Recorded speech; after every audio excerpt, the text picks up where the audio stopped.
मैं आज यूरोगायनेकोलॉजिक प्रॉब्लम्स जो गायनेकोलॉजिकल ऑपरेशंस के बाद उत्पन्न होते हैं उसके बारे में बात करेंगे।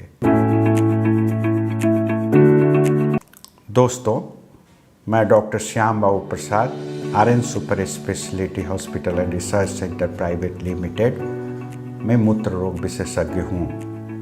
दोस्तों, आप सभी VVF वेसिको वेजाइनल फिस्टुला का नाम सुना होगा और आप ये भी जानते हैं कि गायनेकोलॉजिकल ऑपरेशन बहुत ही कॉमन है। सरकारी अस्पतालों में एवं प्राइवेट अस्पतालों में छोटे छोटे जगहों पर आजकल total abdominal hysterectomy, caesarean sections एवं अन्य गायनेकोलॉजिकल ऑपरेशंस होते हैं। इन गायनेकोलॉजिकल ऑपरेशंस के दौरान यूरोलॉजिकल प्रॉब्लम्स उत्पन्न होता है। आप सभी जानते हैं गायनेकोलॉजिकल ऑर्गन्स हैं जैसे uterus, fallopian tube, ovary, cervix, vagina और यूरिनरी ट्रैक्ट के ऑर्गन्स जैसे kidney, ureter, urinary bladder, urethra, ये सभी अगल बगल में रहते हैं और अगल बगल में होने के चलते यदि ऑपरेशन के दौरान इनके इंजरी का चांसेस बहुत अधिक होता है। जैसे एज फॉर एग्जाम्पल जो इसमें कॉमन इंजरी है, कॉमनेस इंजरी है, वह यूरेट्रिक इंजरी है। यूरेट्रिक इंजरी इसलिए कॉमन है कि हम सभी जानते हैं कि यूरेटर का लंबाई 45 सेंटीमीटर होता है और 45 सेंटीमीटर जो यूरेटर है वह यूटरस एवं सर्विक्स बहुत ही क्लोज प्रॉक्सिमिटी में होता है। क्लोज प्रॉक्सिमिटी में होने के चलते इसका इंजरी यूटरस के ऑपरेशन के दौरान और गायनेकोलॉजिकल ऑपरेशन के दौरान बहुत ही कॉमन है। इसमें से सबसे कॉमन यूरेट्रोवेजाइनल फिस्टुला का बनना एवं विस्कोवेजाइनल फिस्टुला का बनना। यूटरस के ऑपरेशन के दौरान ब्लैडर इंजरी और ही कॉमन है और ब्लैडर इंजरी जब होता है तो यूरिन लीक करने लगता है जिसको विस्कोवेजाइनल फिस्टुला कहते हैं। आज हम इन्हीं बीमारियों के बारे में, इनके लक्षण, इनके डायग्नोसिस, इनके ट्रीटमेंट के बारे में हम बात करेंगे एवं यह भी बात करेंगे कि कैसे इसे बचा जा सकता है। दोस्तों, विस्कोवेजाइनल फिस्टुला का सिम्टम्स हम सभी जानते हैं। यूटरस के ऑपरेशन के बाद या नॉर्मल वेजाइनल डिलीवरी के बाद कभी कभी लीवर जो है लॉन्ग लेबर होता है, तो उस स्थिति में प्रोलॉन्ग लेबर के दौरान विस्कोवेजाइनल फिस्टुला बन सकता है एवं जब यूटरस का ऑपरेशन होता है तो यूटरस के ऑपरेशन के दौरान ब्लैडर इंजरी बहुत कॉमन है। स्पेशली जब सर्विक्स को ब्लैडर से डिसेक्ट किया जाता है उस समय ब्लैडर का इंजरी बहुत कॉमन होता है। जब ब्लैडर का इंजरी होता है तो इस स्थिति में विस्कोवेजाइनल फिस्टुला हो जाता है। विस्कोवेजाइनल फिस्टुला में वेजाइना से यूरिन लीक शुरू हो जाता है। यूजुअली पेशेंट हिस्ट्री में ये हम लोगों को बताते हैं कि ऑपरेशन के बाद जब 5वें 6ठे दिन कैथेटर निकाला जाता है तो पेशाब के रास्ते से न आकर वेजाइना से लीक होता है जिसे विस्कोवेजाइनल फिस्टुला कहते हैं। काफ़ी गंभीर बीमारी है और मरीज को बहुत परेशानी होता है। मरीज जो है यूरिन हमेशा लीक होने से स्वाइलिंग होते रहता है और अनवरत यूरिन लीक होने के चलते सोशली मरीज डिस्कार्डेड महसूस करता है। इसके साथ साथ यदि यूरेटर का लाइगेशन हो गया हो या यूरेट्रल इंजरी हो गया हो तो हाइड्रोनेफ्रोसिस एवं हाइड्रोयूरेटर भी डेवलप हो जाता है। हाइड्रोनेफ्रोसिस और हाइड्रोयूरेटर होने के चलते किडनी फेल्योर की संभावना भी बढ़ जाती है। कभी कभी बाइलेटरल यूरेट्रिक लाइगेशन होने से बाइलेटरल दोनों साइड में हाइड्रोनेफ्रोसिस और हाइड्रोयूरेटर हो जाता है। इस स्थिति में एन्यूरिया भी हो सकता है और पेशेंट का जान भी जा सकता है। इस स्थिति में पेशेंट को डायलिसिस की आवश्यकता होती है और जान बचाने के लिए इमीडिएट सर्जरी करके बाइलेटरल यूरेट्रिक रीइम्प्लांटेशन करना पड़ता है। दोस्तों, वेस्कोवेजाइनल का डायग्नोसिस बहुत ही इम्पोर्टेंट है, क्योंकि इसमें यूरिनरी लीक का बहुत सारा कारण हो सकता है। कभी कभी वेजाइना से लीक नहीं होने के बावजूद यदि यूरेथ्रा से भी यूरिन लीक हो रहा हो तो उस स्थिति में भी मरीज समझ नहीं पाता, और सिर्फ यदि सिम्टम्स के आधार पर यदि हम डायग्नोसिस करते हैं तो हमारा डायग्नोसिस गलत भी हो सकता है। इस स्थिति में हमें अल्ट्रासाउंड, यूरोग्राफी एवं सीटी यूरोग्राफी करने की आवश्यकता होती है। इसके साथ साथ पर वेजाइनल एग्जामिनेशन, स्पेकुलम एग्जामिनेशन के साथ साथ यूरेथ्रोसिस्टोस्कोपी के द्वारा इससे डायग्नोज किया जा सकता है। यूरेथ्रोसिस्टोस्कोपी करने से एवं वेजाइनोस्कोपी साथ साथ करने से यूरेथ्रोसिस्टोस्कोपी में यदि हमको कम्युनिकेशन, ब्लैडर से डायरेक्ट कम्युनिकेशन हमें पता चलता है। कभी कभी यूटरस के द्वारा भी ब्लैडर का कम्युनिकेशन हो जाता है, जिसे यूट्रोवेसाइकल फिस्टुला बोलते हैं, जिसे यूसुफ सिंड्रोम बोलते हैं, जिसमें साइक्लिकल हिमेचूरिया होता है।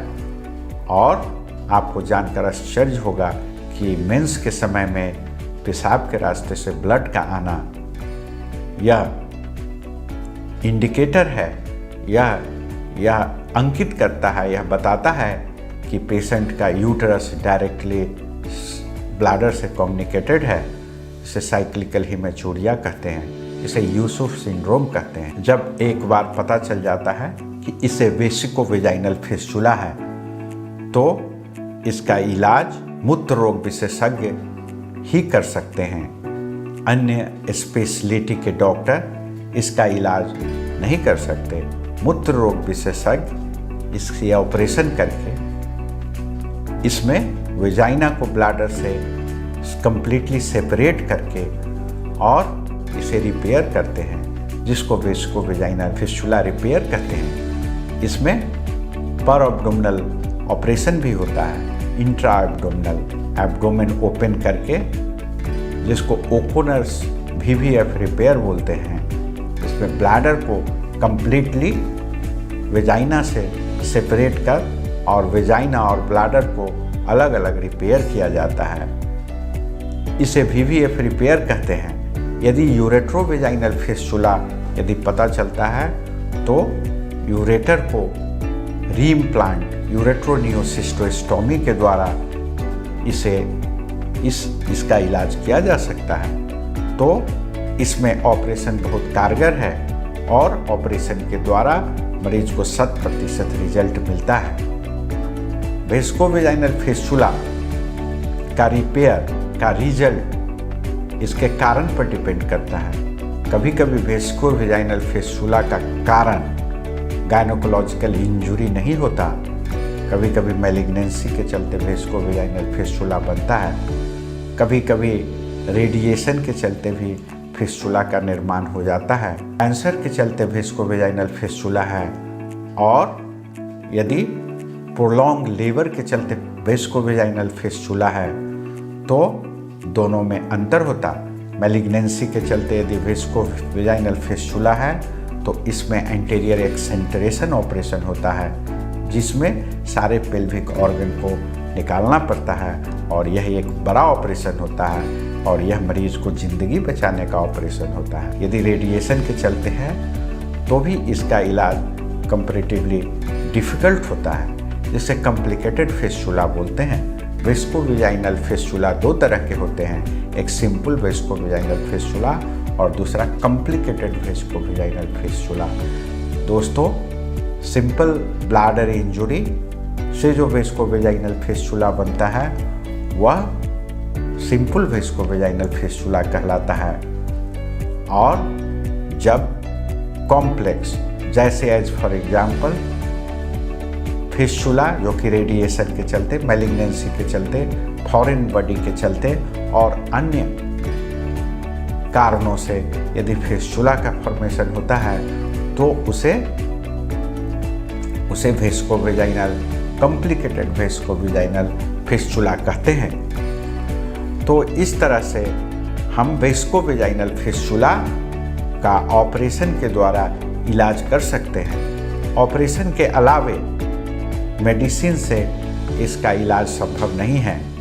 यदि एक बार किसी को वेस्कोवेजाइनल फिस्टुला डेवलप हो जाता है तो सिर्फ और सिर्फ इसका इलाज सर्जरी के द्वारा होता है और मूत्र रोग विशेषज्ञ ही इसका इलाज कर सकते हैं। इसलिए जब कभी वेस्कोवेजाइनल फिस्टुला और इस तरह का गायनेकोलॉजिकल इंजरी और अन्य कारणों से वेस्कोवेजाइनल फिस्टुला और यूरेट्रोवेजाइनल फिस्टुला का डायग्नोसिस होता है तो निश्चित रूप से आप नज़दीक के मूत्र रोग विशेषज्ञ से मिले और इसका जो है उपचार कराएं। वो आपको सही दिशा निर्देश देंगे कि इसका इलाज कैसे किया जा सकता है। दोस्तों, वेस्कोवेजाइनल फिस्टुला एक खराब तरह का बीमारी है, इसलिए इससे बचने का उपाय भी हमें ढूंढना चाहिए। ऐसा उपाय हमें करना चाहिए जिससे कि वेस्कोवेजाइनल फिस्टुला हो ही नहीं। एज फॉर एग्जाम्पल, जैसे आपको गायनेकोलॉजिकल ऑपरेशन कराना है, टोटल एब्डोमिनल हिस्टेरेक्टोमी और सिजेरियन सेक्शन और कोई भी अन्य गायनेकोलॉजिकल ऑपरेशन कराना है तो आप विशेषज्ञ गायनेकोलॉजिस्ट से ही ऑपरेशन करावे और ऐसे सेंटर पर ऑपरेशन करावे जहां इस तरह के स्पेशलिस्ट के साथ वहां ऑपरेशन करने की सारी सुविधाएं उपलब्ध हो। यदि इस तरह से आप यदि करते हैं तो वेस्कोवेजाइनल फिस्टुला होने की संभावना बहुत कम हो जाती है, लगभग नेग्लिजिबल, नगण्य हो जाती है। यदि आप इसे दरकिनार करने की कोशिश किए और यदि यह दिशा निर्देश का पालन आपने नहीं किया, यदि विशेषज्ञ डॉक्टर से यदि इसका ऑपरेशन नहीं हुआ तो इस तरह के गायनेकोलॉजिकल प्रॉब्लम जैसे urethral injury, ureteric ligation, bilateral ureteric ligation और वेस्कोवेजाइनल फिस्टुला, यूरेट्रोवेजाइनल फिस्टुला और अन्य गायनेकोलॉजिकल प्रॉब्लम्स होने की संभावना बहुत अधिक बढ़ जाती है। अतः आप लोगों से मेरा पर्सनल निवेदन होगा कि आप लोग किसी महिला का ऑपरेशन, कोई भी गायनेकोलॉजिकल ऑपरेशन कराना है तो ऐसे सेंटर पर जाएं जहां सभी फैसिलिटीज अवेलेबल हो और ऐसे डॉक्टर से ऑपरेशन कराएं जहां पर सारा जो विशेषज्ञ डॉक्टर अवेलेबल हो। ऐसी जगह पर इसका इलाज करवावे तो इस तरह का प्रॉब्लम से बचा जा सकता है। यदि मरीज लेबर में है और यदि लेबर पेन में है तो जल्द ही नज़दीक के जो सेंटर है, अस्पताल है, वहाँ जाकर नॉर्मल डिलीवरी कराएं और यदि सिजेरियन सेक्शन की आवश्यकता है तो मत हिचके, जिससे कि प्रोलॉन्ग लेबर के चलते होने वाले वेस्कोवेजाइनल फिस्टुला से बचा जा सकता है। इसमें माँ और बच्चे दोनों को साथ साथ खतरा भी रहता है, इसलिए प्रोलॉन्ग लेबर के केस को कभी भी उससे दरकिनार नहीं करें और तुरंत विशेषज्ञ के पास जाकर और उसे जो है मिले और समय पर जो मेडिकल डिलीवरी होता है, जो विशेषज्ञ के द्वारा डिलीवरी कराया जाता है, उसकी सुविधा जरूर लें जिससे कि यह प्रॉब्लम नहीं हो सके।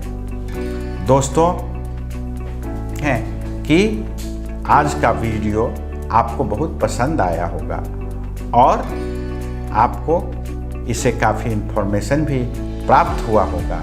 इससे पहले मेरे कई वीडियो आ चुके हैं, उसे भी देखने का कोशिश करेंगे। दोस्तों, यदि यह वीडियो आपको अच्छा लगा तो इसे लाइक कर दीजिए और अधिक जानकारी के लिए इसे सब्सक्राइब करिए और अपने परिवार एवं दोस्तों में शेयर कीजिए। धन्यवाद।